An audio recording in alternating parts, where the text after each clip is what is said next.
नमस्कार मित्रांनो, हेल्पिंग गणेश नागरे सरांची जी आपली टेस्ट सिरीज चालू आहे 9व्या टेस्ट सिरीजचे हे गणिताचे सोल्युशन्स आहे. ठीक आहे, तर याच्यामध्ये मी 2-4 गणित घेतलेले नाही, ते अतिशय सोपे होते. जर त्याचे जर तुम्हाला सोल्युशन पाहिजे तर तुम्ही मला कॉल करू शकता. ठीक आहे, माझा नंबर बराचसा पुरांजवळ आहे. बघा, एका हॉलची लांबी 15 मीटर व रुंदी 10 मीटर असून हॉलमध्ये 0.25 मीटर लांबीच्या चौरसात किती फरशा बसवायच्या आहेत, तर किती फरशा बसतील, किती फरशा लागतील. तर हा प्रश्न अतिशय सोपा आहे. असा हॉल आहे, 10 मीटर आणि 15 मीटर आणि 0.25 मीटर लांबीच्या फरशा बसवायच्या आहे.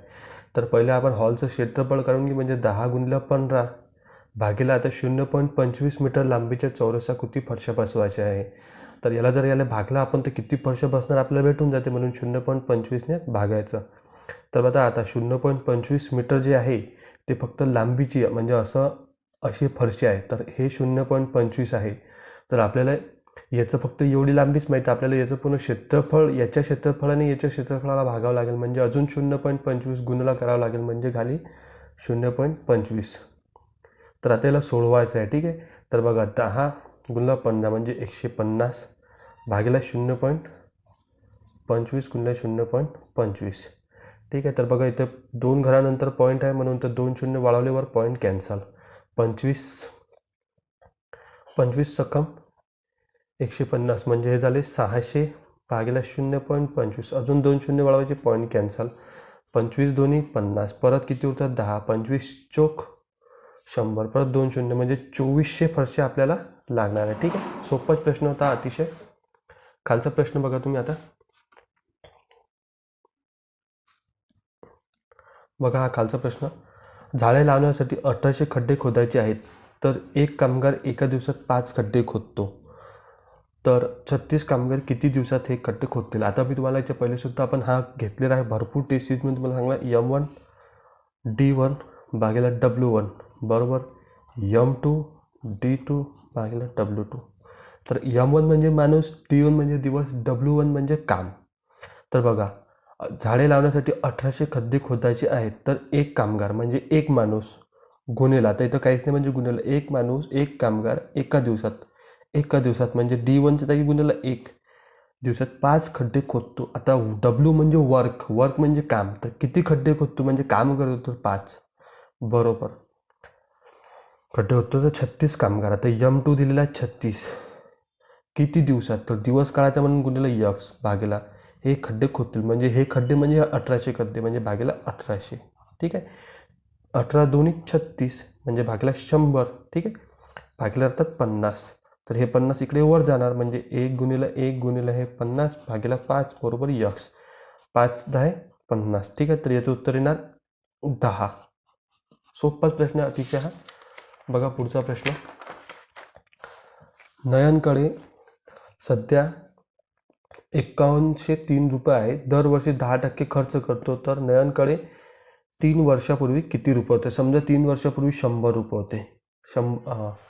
1 मिनिट थांबा, तुम्हाला प्रश्न वाटते दिसला नसेल. बघा, आता नयनकडे सध्या 5103 रुपये आहे, दरवर्षी 10% खर्च करतो, तर नयनकडे 3 वर्षापूर्वी किती रुपये होते. तर समजा नयनकडे 100 रुपये होते 3 वर्षापूर्वी, त्यामधून त्यांनी 10% खर्च केले, 100 कॅन्सल म्हणजे 10 रुपये खर्च केले, म्हणजे 100 वजा 10 90 रुपये उरले. मग दुसऱ्या वर्षी 10% खर्च केले, 0 कॅन्सल म्हणजे 9 रुपये त्यांनी खर्च केले, म्हणजे 90मधून 9 गेले, 81 रुपये उरले. परत तिसऱ्या वर्षी त्यांनी 10% खर्च केले, म्हणजे 81चे 10%, 0 कॅन्सल म्हणजे बघा हा 0 आहे, म्हणजे इकडे घरांचा पॉईंट वाढून टाकायचं, म्हणजे 8.1, तर म्हणजे 81 वजा 8.1. ठीक आहे, तर इथं काहीच नाही म्हणून 0, तर 8.1 वजा 8.1. ठीक आहे, तर इकडे 0 लिहून टाकायचं आहे. तर बघा 10 0 आहे म्हणून 10मधून 1 गेले, 9 राहिले, पॉईंट हात चाला 1, 11मधून 8 गेले, इथं खालचं दिलं आहे 1 म्हणजे 11मधून 9 गेले, तर 2 राहिले. ठीक आहे, परत 8मधून 1 गेला तर 7 राहिले, तर 72.9 एवढी रक्कम त्याची जर उरली. ठीक आहे, 3 वर्षापूर्वी 100 होते, पहिल्या वर्षी 10% खर्च केले, म्हणजे 10 रुपये गेले, 90 राहिले, 90चे अजून 10% गेले, 9 गेले, 81 राहिले, 81 अजून 10% म्हणजे 8.1 काढले, तर 72.9 रुपये समजा एवढे टक्के त्याच्यावर शिल्लक राहिले. तर शिल्लक राहिलेली रक्कम बरोबर 51,000 रुपये. तर 72.9 बरोबर 5103 रुपये. तर 100% बरोबर किती? ठीक आहे, याला सोडवायचं, तिरपा गुणाकार करून टाकायचा. याचा म्हणजे 5103 गुणिले 100 भागीला 72.9. आता बघा पॉईंट आहे तर इकडे 0 मारून टाकायचा, पॉईंट निघून जातो. ठीक आहे, म्हणजे हा पॉईंट कटला. आता बघा इथं 9 आहे, इथं 3 आहे, याला भागायचं आहे. तर काय करायचं अशा वेळेस? 9ला कितीने गुणलं तर 3 येते. बघा 9 2 18, 9 3 27, 9 चौक 36, 9 5 45, 9 सकम 54, 9 7 63. म्हणजे 9 गुणला 7 केलं तर 63 येते, म्हणजे शेवटी 3 येते. इथं सुद्धा शेवटी 3 आहे, तर याला 7ने हमखास भाग जाऊ शकतो. ठीक आहे, पण याला 7ने गुणून पाहून घ्यायचं. ठीक आहे, 7 2 9ला गुणला 7, 7 9 63, 3 आजच्याला 7, 7 2 14, हे 6 20 0 आजच्याले 2, 7 2 7 7 49 आणि 2 51. ठीक आहे, म्हणजे 7नं पूर्ण भाग जातो 7चा. तर बघा 7 1 7 0 0 0 म्हणजे 7,000 रुपये. प्रश्न सोपा होता, बऱ्याचशा पोरांनी काढला असेल.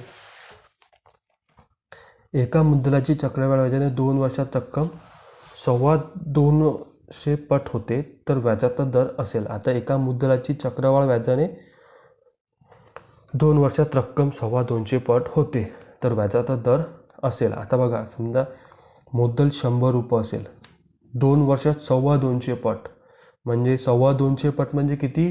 गुणिले 2.5 2.25, म्हणजे 250 पट. तर 100ला गुणिले 2.25 केलं तर 225 होते. ठीक आहे, तर 2 वर्षात एवढं होते म्हणते, रास झाली. ठीक आहे, म्हणजे व्याज किती झालं मग? 125 रुपये. तर आपल्याला ठीक आहे एवढं होते 2.25 वर्षात, सॉरी 2 वर्षात होते 250 पट, म्हणजे एवढी 225 होते. 100 रुपये मुद्दल आहे, 2 वर्षात 225 होते, तर व्याजाचा दर असेल. तर याचं पहिले मी तुम्हाला एक मेथड सांगितली होती चक्रवाढ व्याजाची, माझे प्रिव्हियस जे व्हिडिओ मी टाकले होते त्यामध्ये, की बघा जर समजा दर टक्केमध्ये दिलेली असते तर त्याला काय करायचं, x/100 असेल तर टक्केचं चिन्ह हटून जाते, आणि मग याला सोडवायचं. आणि खालचे 100 जर 2 वर्ष असेल तर 2 वेळा लिहायचं, आणि खाली त्यांचा गुणाकार लिहितो. तर गुणाकार बरोबर आपण व्याज समजायचा, गुणाकार बरोबर मुद्दल समजायचा, आणि यांची दोघांची बेरीज 2 वेळा लिहायची, आणि त्यांचा गुणाकार म्हणजे रास समजायचा. तर बघा आपल्याला मुद्दल आहे 100 आणि रास आहे 225. आता अशा दोन संख्या शोधा, तर 100 म्हणजे दोन संख्या 10 गुणिले 10 केलं 100 येते, 15 गुणिले 15 केलं तर 125 येते.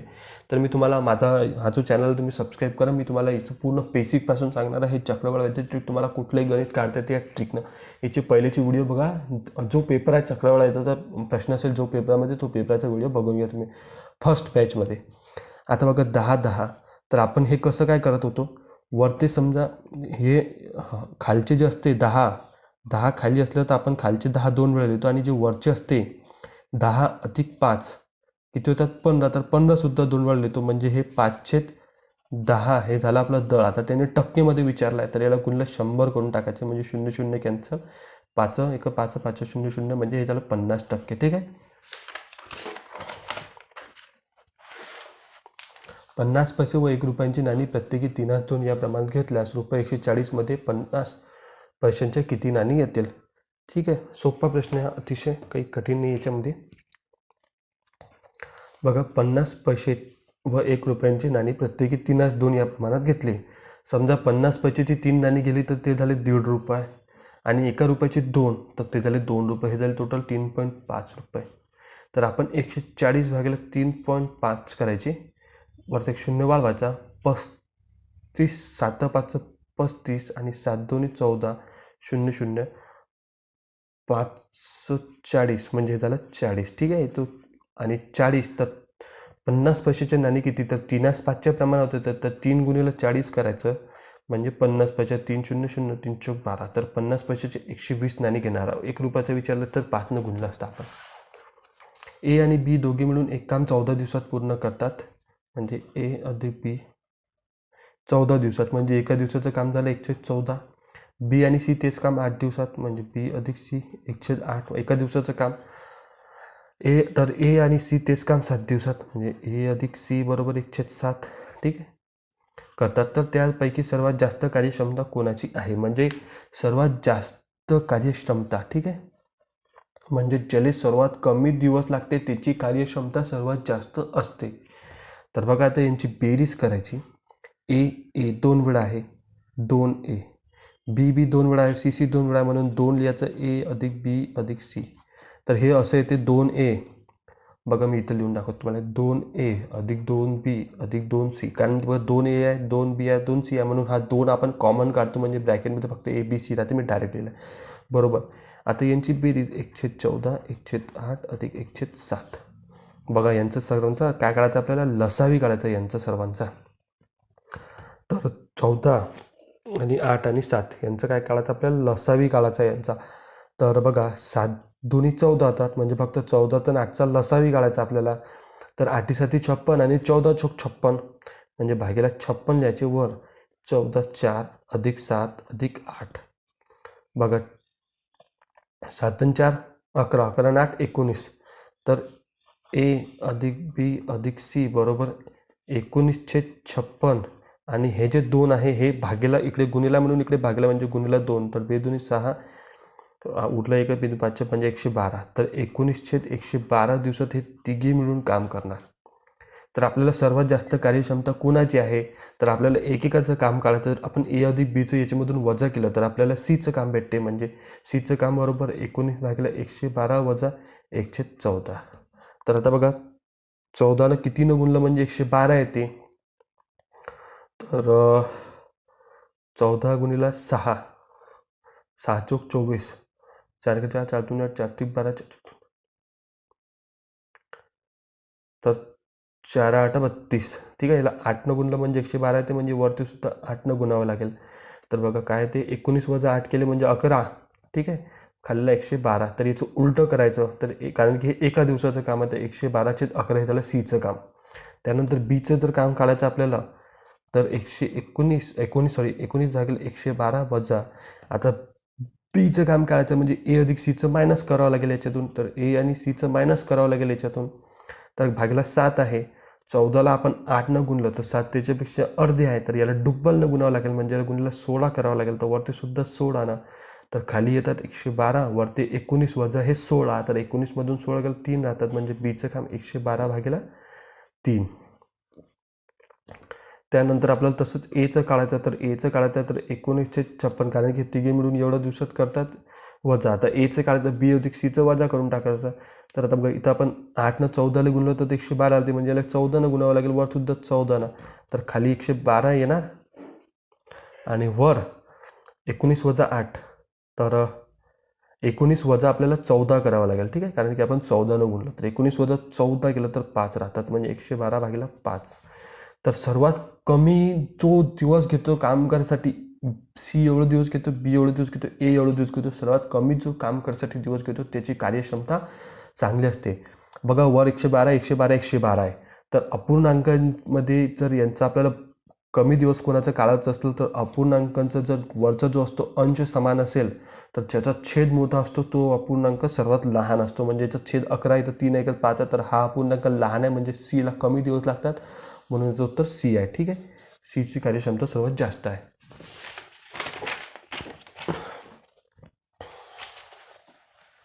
आता बघा हा प्रश्न सुद्धा असा सोपा आहे. पूरक कोनांच्या मापांची बेरीज किती? तर अशी एक रेष असते सरळ, त्याच्यावर असा जो कोन असतो किंवा असा कोन, रेषेवर जो कोन असतो, तर हे दोन पूरक कोन झाले. हा कोन एकामेकांचे पूरक कोन झाले. हा कोन अशी रेष आहे, तर हा आणि हा कोन एकामेकांचे पूरक कोन झाले. तर रेष जी असते याचं माप पूर्ण 180 असते. तर पूरक कोनाच्या मापांची बेरीज जरी हा कोन अधिक हा कोन, दोन्ही कोन मिळून 180 होणार. ठीक आहे, तर याचं उत्तर 180 आहे. सोपा प्रश्न होता अतिशय. फक्त थोडं ज्याला भूमितीबद्दल माहीत असेल त्याला काढला असेल. ठीक आहे, 30 ते 60च्या दरम्यान 6चा फरक असणाऱ्या मूळ संख्याच्या किती जोड्या आहे? तर बघा 30 ते 60. तर पहिली मूळ संख्या 31 आहे. 31 अधिक 6 केलं, 6 ने 7 3. दुसरी 37 आहे. 37 सुद्धा मूळ संख्या आहे. 37 अधिक 6 केलं म्हणजे ही एक झाली एक जोडी. ठीक आहे, एक जोडी. 37 अधिक 6 केलं, 7 आणि 6 6 7 13 3 चला 1 हाचं इथं एक देऊ. ठीक आहे, 4 43 ही झाली दुसरी मूळ संख्या जोडी. आणि आता 43 अधिक 6 करू, कारण की आपल्याला 6चं फरक असणारी पाहिजे, म्हणून मूळ संख्या 6चा फरक करून पाहायचा. 6 आणि 3 9 4. तर 49 ही मूळ संख्या नाही, कारण की 7 गुणिले 7 केलं तर 7 7 49 येते, म्हणून ही जोडी येणार काय, नाही येणार. ठीक आहे, तर हे झाले 2 जोड्या. आता 31 नंतर 32 मूळ संख्या नाही, 33 नाही, 34 नाही, 35 नाही, 36 नाही, 37 नाही. 31 32 33 34 35 36 37 आपण घेतलंच ऑलरेडी. तर 38 39 40 41. बघा 41 नाही घेतलं म्हणून 41 लिहायचं. 41 अधिक 6 6 आणि 1 7 4ची 4. तर हे बघा 47 सुद्धा मूळ संख्या, ही झाली तिसरी मूळ संख्यांची जोडी. अधिक याच्यामध्ये 6 करायचं, कारण की ही मूळ संख्या आहे. 6 आणि 7 13ची 3 हातच्याला 1 53. 53 सुद्धा मूळ संख्या झाली चौथी जोडी. आता बघा 53 मध्ये अजून 6 करायचे.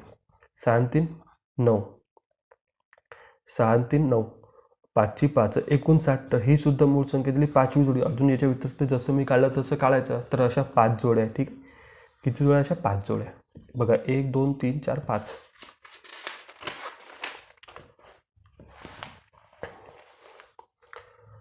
दर 5 वर्षांनी दुप्पट होणाऱ्या योजनेत गुंतवणूक करतो जर त्याने सन 1989 म्हणजे बघा 1989, ठीक आहे, आणि 1995 आणि 2000 मध्ये प्रत्येकी 5,000 गुंतवणूक केली तर त्याला 2005 साली किती रुपये मिळतील, म्हणजे 2005 साली. तर यामध्ये त्यांनी 5,000 पहिले साली गुंतवले, तर 5,000 गुंतवले, तर 1995 साली किती होणार त्याचे 10,000.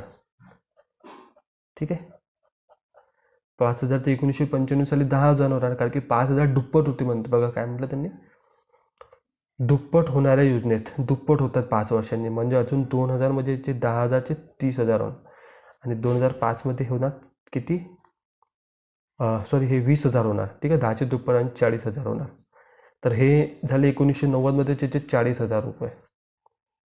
ठीक आहे, त्यानंतर 1995. बघा 1995 मध्ये जर त्यांनी समजा 1995 2000 2005 म्हणजे 1 2, तर बघा 5,000चे 10,000 20,000, डायरेक्ट आपण इथं 20,000 लिहू शकतो.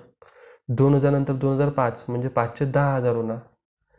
तर बघा 0 0 0 0 5 4 आणि 2 6 आणि 1 7 70,000 रुपये त्याचे होणार आहे. ठीक आहे, सोपा प्रश्न आहे. बराचसा पुराणी काढला असेल तो. बघा एका व्यक्ती एक वस्तू 32% नफ्याने विकतो जर त्या वस्तूची मूळ किंमत 20% वाढवली आणि विक्री किंमत 30 ठेवली तर मिळणारा नफा किती असेल. समजा ती वस्तूची किंमत 100 रुपये आहे. आता वस्तूची मूळ किंमत 100 रुपये आहे, तर मूळ किंमत आणि तो 32% नफ्याने विकतो, म्हणजे तो 132ला विकतो.